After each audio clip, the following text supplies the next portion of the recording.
Hello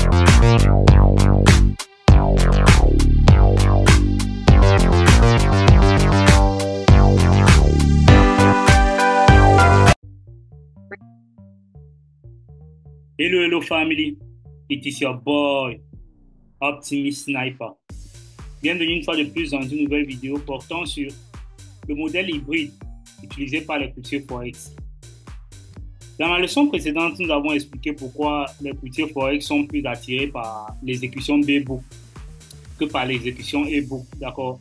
Même si c'est plus risqué car le courtier peut avoir à exploser d'un moment à un autre, d'accord, s'il a une mauvaise gestion de risque. Mais si les courtiers pouvaient bénéficier du meilleur côté des deux types de livres, en fait, du meilleur côté du e-book et le meilleur côté du b-book, qu'est-ce qui serait réellement, d'accord? C'est ça qu'on va un peu essayer de voir ici. C'est ça qu'on appelle les modèles hybrides.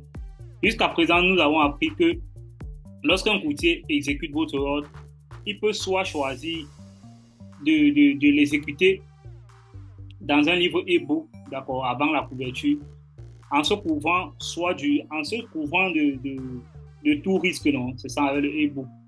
Soit il peut vous b-book, d'accord, en prenant le risque pour lui-même, soit il peut internaliser le risque d'abord, puis en choisissant une autre option, d'accord, soit en se couvrant directement du risque en straight through process, non, STP.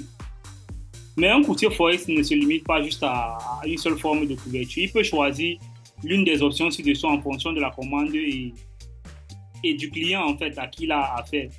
La manière dont un courtier détermine qui choisit pour quel modèle dépend des différents facteurs. Entre certains facteurs, on a la taille de la transaction, on a le profil de rentabilité du client, d'accord. Quand on parle du profil de rentabilité du client, ça veut dire s'il s'agit d'un client régulièrement gagnant ou d'un client régulièrement perdant, c'est en fonction de ça que le broker va décider de vous classer soit dans la liste e-book, soit dans la liste b-book, d'accord.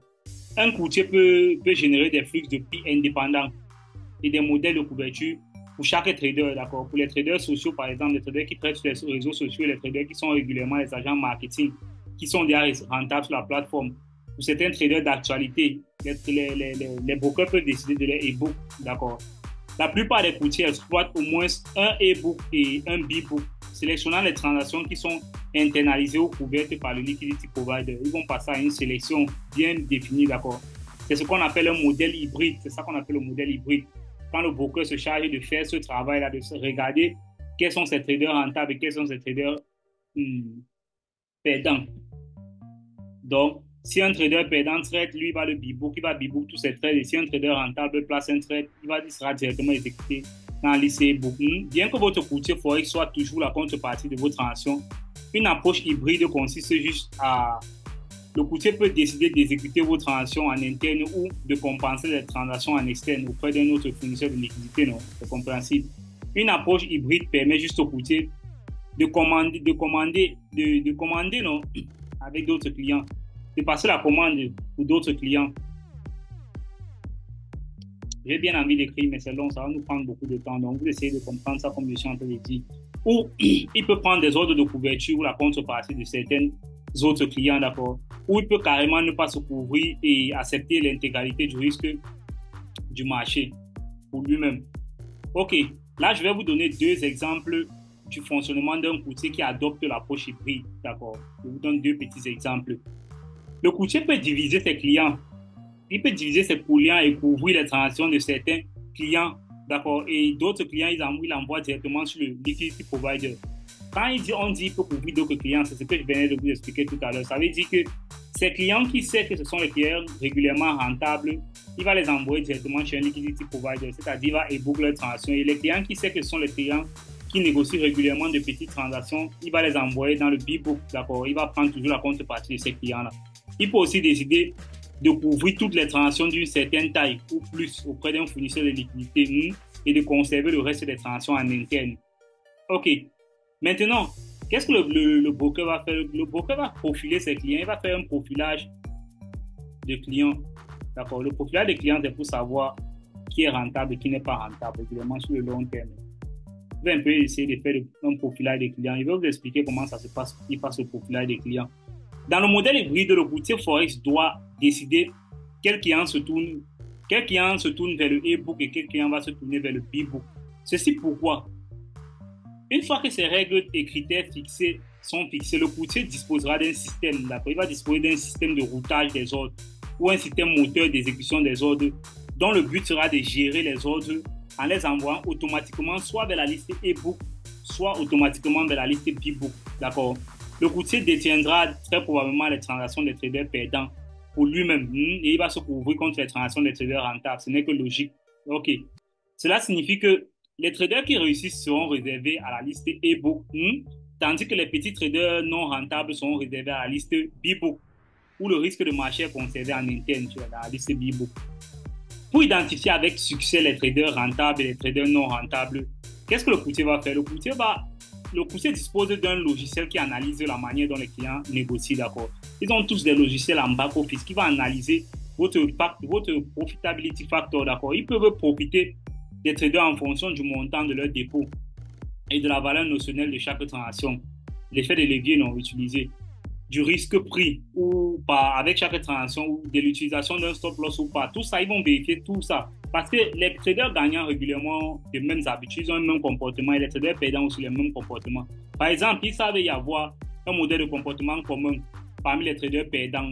Si vous êtes par exemple un broker et que vous voulez identifier les traders perdants, d'accord, ce que vous allez faire est simple. Vous allez voir par exemple certains traders qui viennent déposer une petite somme d'argent, ce qui signifie qu'ils ont un petit solde de départ. Généralement, c'est moins de 1000 $. Qu'est-ce qu'ils vont faire? Ils ont un comportement, ils ont un pareil comportement. Ils vont aller risquer 10% ou plus de leur solde par transaction. Ils ne vont pas utiliser de stop loss. Ils vont ajouter autant de métiers perdants sur d'autres trades perdants. Ça, ce sont les comportements des traders qui sont perdants, d'accord, sur le long terme. Ils vont utiliser un effet de levier élevé sur leur petit compte, d'accord, ce qui les rend fréquemment vulnérables face à la marge. Non? Ils ont toujours régulièrement les stop-out. Donc ça, ce sont les comportements réguliers chez les traders perdants. Grâce à l'utilisation des algorithmes informatiques, les courtiers sont capables d'analyser ces modèles de comportement de négociation pour profiter des transactions de chaque client. D'accord? Avec tous ces logiciels, ils vont pouvoir déterminer les clients perdants et les clients gagnants pour pouvoir effectuer leur liste e-book et b-book. Les courtiers peuvent être différents pour différents clients. Ça veut dire que quoi? On peut nous deux être dans le même courtier et vous vous retrouvez dans la liste b-book parce que peut-être vous n'êtes pas encore un trader rentable, mais moi je suis dans la liste e-book. Mais nous tous deux, nous sommes sur le même broker. C'est ça que j'étais en train de dire en disant les courtiers peuvent être différents pour différents clients. D'accord? Vous pouvez avoir affaire à un courtier e-book selon vous et moi j'ai affaire à un courtier b-book en fonction de comment je négocie sur le marché. Ok, les raisons du profilage sont simples. Vous savez qu'on profile pour gagner de l'argent. Les raisons du profilage sont très simples, d'accord. Les clients qui sont e-bookés ont plus de succès et ils négocient généralement sur les lots de plus grande taille. Non, le broker ne veut pas les prendre à sa charge. Donc, pour compenser entièrement ces ordres avec une contrepartie, et comme pour compenser avec ces ordres, en fait, il faut toujours une contrepartie externe. Ça élimine l'exposition du risque du marché, au risque du marché, tout en gagnant sur le spread. Parce que lorsqu'il va vous facturer comme ça, malgré que vous envoyez chez Liquidity Provider, il va vous facturer sur le spread. Donc, il peut gagner sur ce spread-là. Il peut faire décharger votre position. D'un autre côté, les clients qui bénéficient d'un b-book auront généralement de petites commandes. Pour la plupart des transactions perdantes, le courtier peut stocker le risque de marché. Puisqu'il est faible, non, ils n'ont pas un très grand pourcentage de rentabilité. Donc, il peut prendre la transaction lui-même comme contrepartie. En ce moment-là, dans son but, c'est de faire de l'argent. Cela permet au courtier de profiter des pertes de transactions de ses clients b-book et également de gagner de l'argent grâce à la majoration des prix de ses clients e-book. OK. Maintenant, les grands courtiers forex, qu'est-ce que les grands courtiers forex sont? Je vous donne comment eux ils fonctionnent et comment eux ils gagnent facilement. Les grands courtiers forex, qu'est-ce qu'ils font? Pour les grands courtiers de change, parce qu'ils ont de grands nombres de clients ouvrant des transactions dans les deux sens, c'est-à-dire ils ouvrent de longues, des transactions d'achat et des transactions de vente, ils sont capables de compenser facilement en interne une grande partie de leur ordre, de leur flux de transactions, ce qui leur permet de minimiser le risque de marché. Sans risque de marché, si on n'a pas de risque de marché, on n'a pas besoin de se couvrir contre n'importe quoi que ce soit, d'accord. On prend tout le risque en interne. Il est toujours la contrepartie de cette transaction. Lorsque toutes les transactions peuvent être couvertes par le broker, l'exposition excédentaire au risque du marché peut être couverte par, par un provider de liquidity, non, un liquidity provider. Une large base de clients permet à la plupart des grands courtiers forex de compenser théoriquement la plupart des transactions sur de leurs clients entre eux. Quand ils ont une très large base de données, ça fait qu'il y a plusieurs avis qui divergent sur les plateformes. Ça permet à ce qu'ils puissent compenser facilement internement leurs risques. Cela permet de générer des revenus à partir de frais de transaction des clients. Les spreads, ce qui signifie que le volume de transaction des clients qui génèrent les revenus, c'est le volume de transaction des clients qui génèrent les revenus, non pas les pertes des clients. D'accord. Pour les petits courtiers, s'ils ils ne sont pas en mesure de pouvoir couvrir leurs transactions avec leurs clients, ce qu'ils vont faire, c'est qu'ils font du B-book en fait. Pour ces courtiers, s'ils font du B-book, ça va être très très risqué pour eux, d'accord. Ça va, puisque s'il arrive un moment où ils n'arrivent pas à couvrir tout ce risque, ils peuvent faire faillite. S'il arrive un moment où leur trader utilise de très gros lots et ils sont en profit, ils peuvent faire faillite. L'utilisation du B-book combiné à une nouvelle couverture externe uniquement au-delà d'une certaine limite. D'accord. Excusez-moi, s'il vous plaît. Je ne sais pas si vous comprenez très bien ce que je suis en train de dire. Dit ceci. L'utilisation du B-book combiné à une couverture externe uniquement au-delà de certaines limites de risque permet une meilleure exécution d'ordre. Ça permet à ce que les traders puissent être exécutés au bon prix, non, que le broker puisse avoir de bons feedbacks pour ces traders. OK. Ce que vous devez savoir, c'est que la plupart des courtiers forex utilisent une approche hybride, d'abord. La majorité des courtiers forex que vous allez voir dehors là ont un e-book et ils ont un b-book. Régulièrement, vous n'allez pas voir juste les courtiers qui décident juste de b-book. C'est qu'ils n'ont jamais de traders rentables, d'abord, parce que ça va chauffer leur tête. Nous ne voyons rien de mal à ce qu'un courtier exploite soit à la fois le e-book et le b-book. La réalité, c'est que la plupart des courtiers utilisent une approche hybride. Les bénéfices tirés des traders placés dans le b-book permettent aux courtiers qui utilisent une approche hybride de proposer à leurs clients les spreads les plus réduits. Donc, quand ils ont une bonne politique de gestion de risque, ils peuvent proposer les trades les plus réduits, ce qui est très compétitif, d'accord. Le principal inconvénient de cette approche, c'est que si le courtier gère mal le risque en b-bookant, le courtier pourrait finir en faillite, il pourrait faire faillite, d'accord. Les transactions des nouveaux commerçants de détail seront très probablement réservées à un b-book. Cela est logique puisque la plupart des nouveaux traders perdent de l'argent, d'accord. Donc, le courtier veut toujours gagner derrière eux. Il est très rare qu'un courtier forex de détail soit 100% e-book. Très, très rare. C'est un modèle économique qui est très, très difficile. Ils ne peuvent pas facilement s'en sortir, d'accord. Le modèle e-book est une activité à marge beaucoup plus faible que celle du b-book. Les courtiers se concentrent sur les clients qui négocient fréquemment en grande quantité tout en essayant de maintenir les coûts aussi bas que possible, d'accord. Avec autant de traders non rentables, un modèle b-book constitue une source de revenus supplémentaire, puisque vous savez que dans l'industrie, il n'y a pas assez de traders rentables. C'est pourquoi les brokers misent toujours beaucoup sur le b-book. D'accord. Leur liste b-book, quand ils peuvent établir une bonne liste de b-book, ça veut dire qu'ils auront de très bons revenus. Il n'y a rien de mal qu'un courtier de détail ait un hybride, qu'il exerce en hybride, c'est-à-dire avoir une liste e-book et une liste b-book.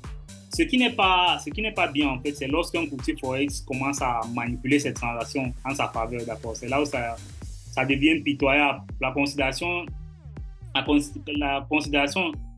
plus importante pour un courtier de détail, du moins du point de vue de la juridiction et de la réglementation, il devrait garantir une tarification équitable et la meilleure exécution pour ses clients. Il adopte un modèle de livre, soit e-book, soit b-book, soit hybride. Ça ne sert à rien de commencer à voir les clients comme des éventuels proies d'abord pour essayer de les manipuler. Donc, on va discuter plus en détail de la tarification de la qualité de l'exécution des ordres dans les leçons ultérieures. Mais apprenons d'abord une autre approche de gestion des risques qu'on va utiliser, que les courtiers utilisent. On va voir ça dans la prochaine leçon, comment les courtiers forex gèrent leurs risques. On va dire ça comme le C-book, d'accord, à travers le C-book. Ok, je pense avoir été clair dans cette leçon. On a parlé un peu, on a essayé de plagier le modèle hybride et de la majorité des informations que je pouvais avoir. Pour ceux qui ont des questions, vous pouvez laisser en commentaire. il tuo mentor optimist sniper.